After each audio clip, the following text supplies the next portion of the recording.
Good afternoon mga palangga. So, as you can see, we're outside. Gusto ko lang lumabas, maglakad-lakad, magpahangin. Kasi yung weather, tingnan nyo yung weather, sobrang ganda. May araw, so i-enjoy na natin. Before tomorrow, uulan na naman daw. So, i-enjoy natin tong sunshine. We're gonna walk around the field. Sobrang ingay sa workshop. I don't know if you can hear me. Ano yung ginagawa ni Mr.?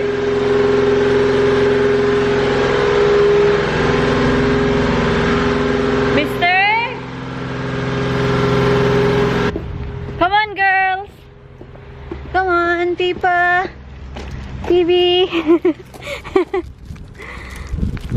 It's so dusty in the workshop kasi si John nagsa-sunblast siya sa Range Rover, sa body ng Range Rover. Kaya instead na maglakad tayo doon around the field, dito na lang tayo.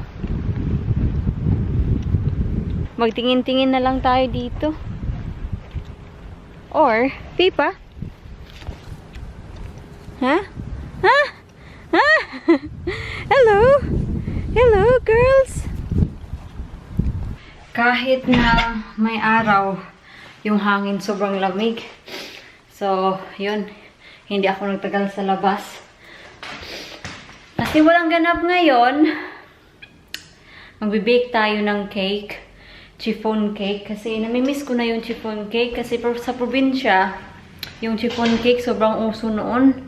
Maghahanap lang ako ng recipe din. Tapos, kung may recipe tayo, may mga ingredients pala, then gagawa tayo. Marami akong nahanap na recipe sa online. Pero, yung mga recipe, yung mga ingredients pala sa chiffon cake, yung ginagamit nila is cake flour. But, wala akong cake flour. And then, sabi dito, pag wala kang cake flour, pwede kang gumawa. So, yung sabi dito is all-purpose flour and mix it with cornstarch. At wala naman akong cornstarch. Meron akong corn flour pero hindi ako sure kung yung corn flour at cornstarch is same lang ba. Research ko naman nung gumawa ako ng Maha Blanca, sabi dito doon na same lang sila. Depende kung saan ka nakatira, saan kang lugar nakatira. But then, I don't know. I won't take the risk. Tsaka na lang siguro pag meron na tayong cake flour. Kasi wala talaga akong cake flour. And also, mga palangga, meron lang akong i-share sa inyo. Kasi mukhang legit naman sila at nag-order talaga ako sa kanila. 10 days ago, nag-order ako sa kanila ng grocery. Yung online shopping, yung name nila is Bayan Mall. And then, meron silang Facebook page. And marami namang naka-like at naka-follow. So, I think legit talaga sila. So, nag-online ako sa kanila, nag-order ako sa kanila ng mga grocery. Kasi nagpanic ako. Kasi, di ba sabi ng report dyan galing sa Pilipinas, sabi din ng nanay ko, yung mama ko, sabi niya na mag-community quarantine ba yun? So sabi ko, hala, community quarantine, so dapat na mag-ipon. Hindi, yung sinasabi nila na mag-hoarding ka, but kailangan ko talagang bumili ng marami kasi kami sa Pilipinas, marami talaga kami. We are a big family. So, don't say na nag-hoard ako ha. So, bumili ako dito sa online shopping na ito para ipa-deliver sa amin sa Pinas. So, at first lang, feeling ko na, baka scam to. Kasi diba mostly sa probinsya, yung mga grocery delivery sa bahay, hindi naman yan uso. So, parang sabi ko sa sarili ko na baka ma-scam ako nito. But I take the chance. Nag-order ako ng marami talaga, marami talaga. Kasi yun na nga, sinasabi ko sa inyo, marami kami. So, nag-order ako ng maraming noodles, canned goods, 5 sacks of rice talaga yung in-order ko kasi, di ba, I have 4 sisters, meron na silang pamilya, then, yung nanay ko na lang at yung kapatid ko na lalaki. So, 5 na sako na bigas yung binili ko para tag-isa-isa sila, and then, yung mga canned goods, sinabi ko sa kanila na you need to, distribute this equally kasi yung ibang quantity, nililimit kasi nila. So, sabi dito, in-update naman nila ako, which is I'm happy about. Sabi nila na yung grocery, ma-deliver daw, hopefully ma-deliver daw sa 24 sa March. Medyo matagal-tagal kasi sabi nila na yun na nga, dahil na due to high demand, may mga delay talaga. And sabi naman nila na they are still operating as usual. And if kung tatanungin niyo ako kung bakit ko hindi na lang ako nagpadala ng pera at para sila na lang ng grocery, ang iniisip ko kasi, like for example, 5 rice yung bibilhin nila, marami silang bibilhin. So, wala kaming sasakyan, motorsiklo lang. So, mahihirapan sila. At to be fair, to be honest sa inyo, malayo kami sa city, mga 1.5 hours siguro. So, at yung daan sa amin, sa probinsya hindi siya semento. So, ano talaga, so hassle. So, sabi ko, sige, ipa-deliver ko na lang sa kanila kasi yun na, may van at lahat na yun, nandoon na talaga yung pangangailangan nila. Bumili ako ng sabong panlaba, mga kung ano-ano talaga. So, please don't get me wrong na nag-shopping ako online or don't call me na nag-hoarding ako kasi I'm not, ang sinasabi ko lang, marami talaga kami sa Pilipinas.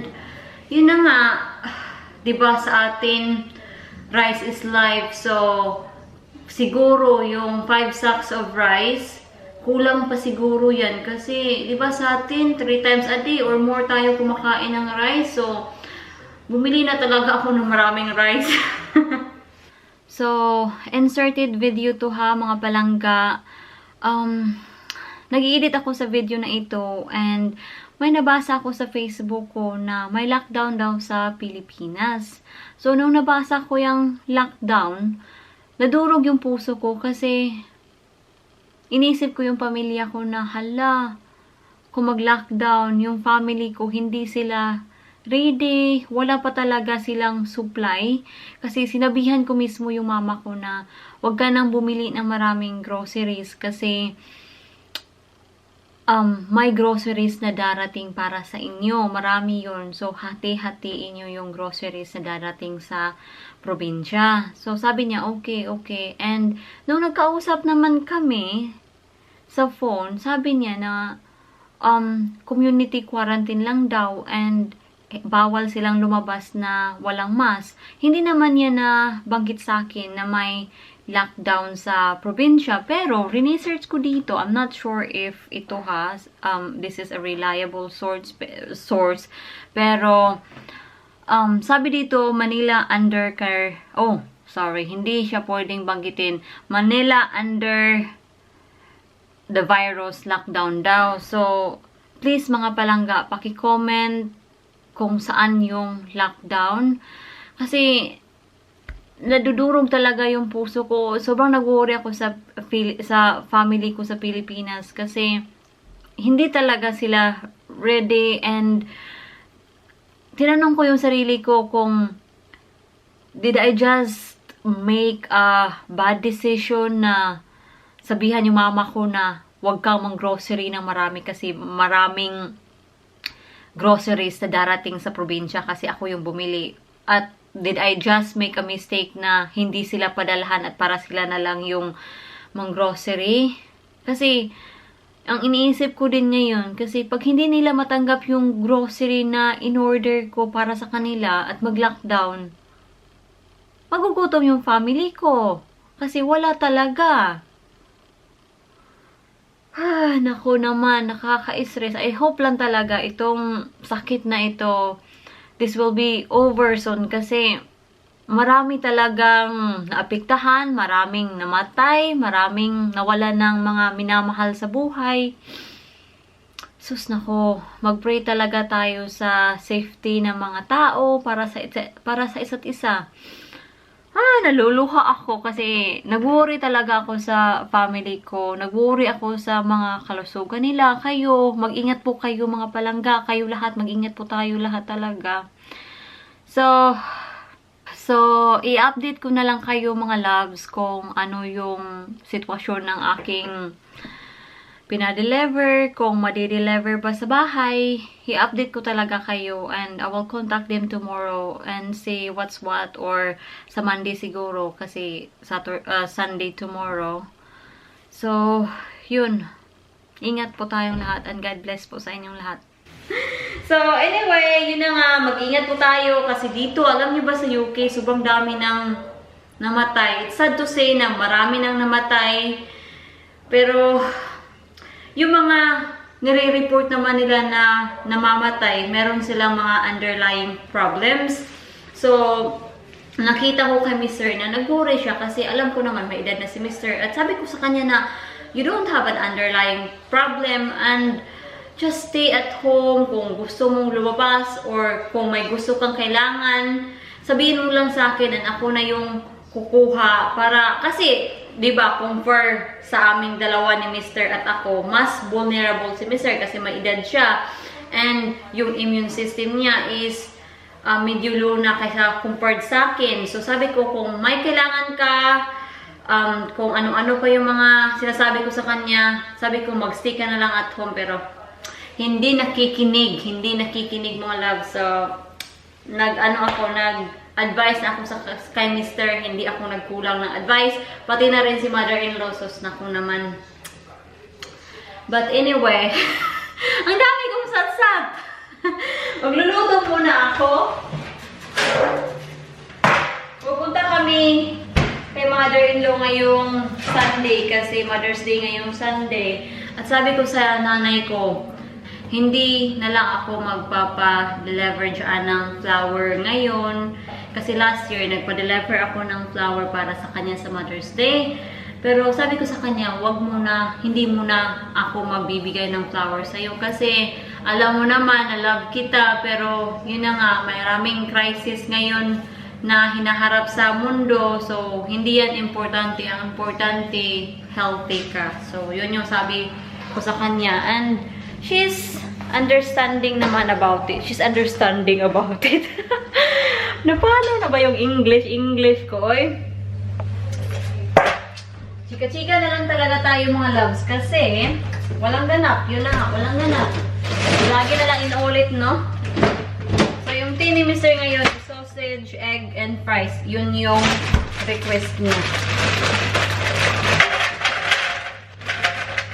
Gusto ko lang i-share sa inyo. I'm a bit disappointed, pero I did my best, but I feel like my best wasn't enough. So, yung result ng test ko, nandito na. Hindi ko na sana to i-share sa inyo. Saka na sana pag tapos na talaga ako sa aking course kasi yung grading kasi medyo may pagka-complicated. Mali yung oven na na-turn on ko. So, yung grade na nakuha ko sa exam is merit. Yung grade is pass, merit, and distinction. And sabi nila, distinction daw yung pinakamataas. So, nakakuha ako ng merit. So, I am in a middle. Pero, as much as possible, I'm so ambitious sa mga palangga. Gusto ko makakuha ng distinction kasi, of course, that's a top grade. Pero, hindi. So, sabi ni Mr. bumawi ka na lang sa next unit mo. So, yun. At least naman, no? Merit yung nakuha ko, hindi pass. Yun yung first unit ko na graded unit. Kasi yung previous unit na ginagawa ko, yung mga math, kung ano-ano pa yung ginagawa ko, or kung ano pa yung minumon ko dito, yung previous unit, hindi sila graded. So, ungraded units sila. So, hindi sila counted. So, pero, even though na ungraded siya, ungraded unit, binibigyan ka pa din nila ng grade. Nagigits niyo ba? Pero, yung grade na ibibigay nila is either referral or pass. Yun lang yung grade na ibibigay nila sa ungraded unit. So, this is my first one. As I said, I got the merit. At yung ungraded, I got the pass. So, happy naman ako. So, sabi ni Mr. na bawi ka na lang. And then, try as much as possible na makakuha ka ng distinction. Yung course pala, kasi maraming nagtatanong, ano daw yung mga exam na tinitake ko. So, itong exam is, well, first, sa mga hindi nakakalam, itong course na ginagawa ko is Access to Higher Education Diplomas for Nursing and Midwifery. So, yung course, meron siyang 60 units. So, yeah, maraming units, and sa units na yun, merong mga subject. Yung subject is developmental ba yun? Ano ba yun? Hindi ko na malala. Pagpasensyahan nyo na. Sana ba yun? Basta, developmental is sa developmental, meron siyang parang 2 parts, math, and then yung academic writing. And then, next unit naman is biology, health and social care, and psychology. So, all in all, sa subject na yan, merong 60 unit. So, marami. So, yung tinake na exam ko, yung unit na yun is, ano ba yung unit na yun? So, yung exam na tinake ko is social issues in healthcare and social care provision. And then, yung credits niya is 6 credits. So, yun na nga, nakakuha ako ng merit. Then, marami pa tayong units na gagawin. So, hopefully, ma-achieve natin yung distinction. Distinction is parang A nila dito ba, I think. I'm not sure kasi ako din, nung sinabi nila na how, or nung tinanong ko sa kanila na ano yung grade na makukuha is pass, merit, and distinction. Ako rin, ano yung distinction? Merit lang kasi yung alam ko. Sabi nila, yung distinction is yung top grade daw. Yun yung sabi nila.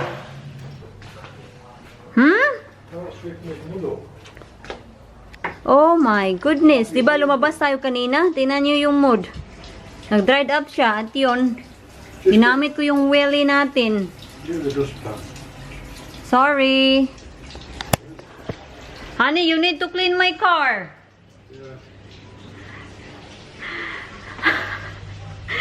Kasi, yung sasakyan ko, di ba, nag-sunblast siya. Sobrang daming alikabok. It's not a dust, honey. What do you, it's like a sand? Sand particles? It's silica sand. Silica sand? What is that? Silica. Like a silica? Silica is glass. It's a glass. And sand is glass. Okay, whatever. Right. So, just give it a quick wash, Well, I'll just put a hose pipe over it. please. See if I can reach with hose pipe. Tingnan nyo si Mister. Come here. Come here. Oh. Give me your hand. Oh. Oh. Look. He done a damage again. Oh. You need to look after yourself. Kailangan nating mag-dustpan. Ito yung dustpan namin.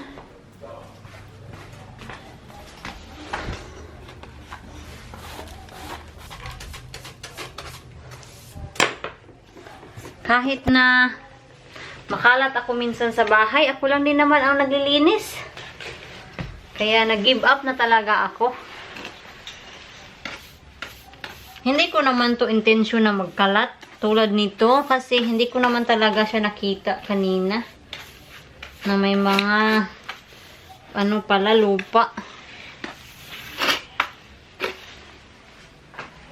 And tingnan niyo yung jacket ni Mister. Sobrang dumi dahil sa sunblasting niya.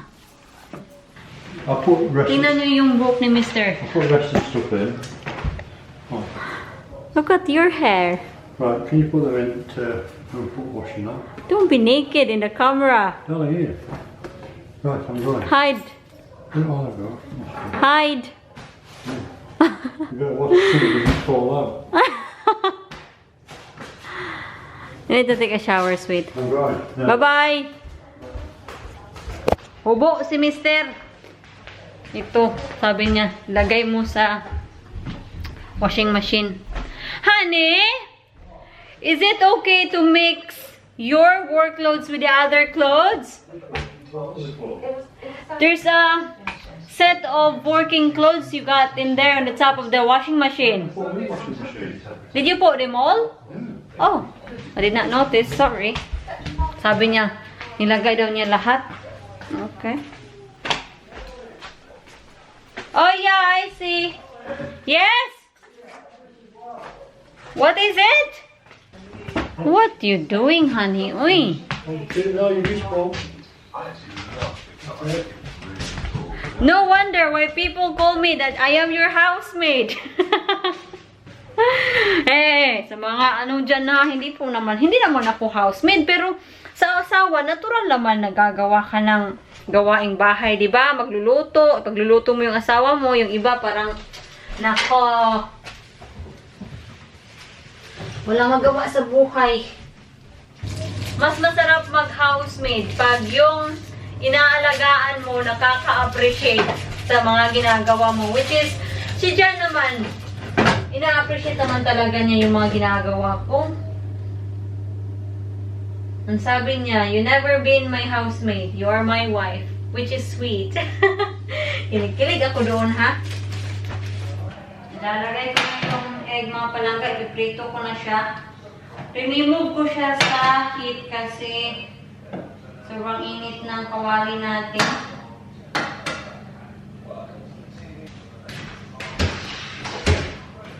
Hindi sila tumatalsik so you can see the egg. Yan! Tatakpan natin yung frying pan. Kasi, pag tinatakpan daw kasi, madaling maluto yung egg white, then yung yellow, hindi pa luto. Raw pa din yung egg. Yun yung sabi ni Mr. So, ito na yung egg. Perfect, di ba? Yan yung gusto ni Mr. na runny pa yung egg yolk. Yung akin, gusto ko yung egg. Well done talaga. Ayaw ko ng runny egg kasi medyo malansa siya. I don't know. Don't get me wrong, pero iba-iba naman tayo. Tapos nang maligo si Mr. And he said he's coming down, so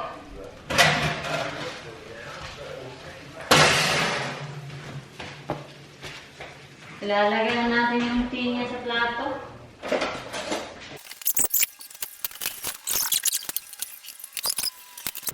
This is Mr's tea. Parang English breakfast lang ba? Yan. Yan, oh. Yan. There you go, mister. Look at that. Oh, yeah. Enjoy! Sunny side up as well. Look at that, huh? Yeah, it's the perfect sunny side up. Yeah, today. Right, I'm ready for it. Okay, enjoy! Oh, right, come on, darling. So, ako naman, yung kakainin ko is yogurt and mag-fruit ako. Ito, peach slices. Itong malaki yung kukunin ko kasi baka yung half gusto ni Mr. Normally, pag nag-peach slices ako, kinakain niya yung half. Hindi ko kasi ito kinakain lahat. I find it too much pag kinakain ko siya lahat. So, kung si Mr. gusto niya yung half, and he can have it with ice cream. Ito. So, kain muna ako, ha? Mr. is having the leftover the leftover peaches. You caught me in the act. Having ice cream. I'm having a little ice cream, which I've not had in such a long time. Mm, We've had this for 6 years. 6 years. Don't give me that. 6 years. Oh, God. It's all gone.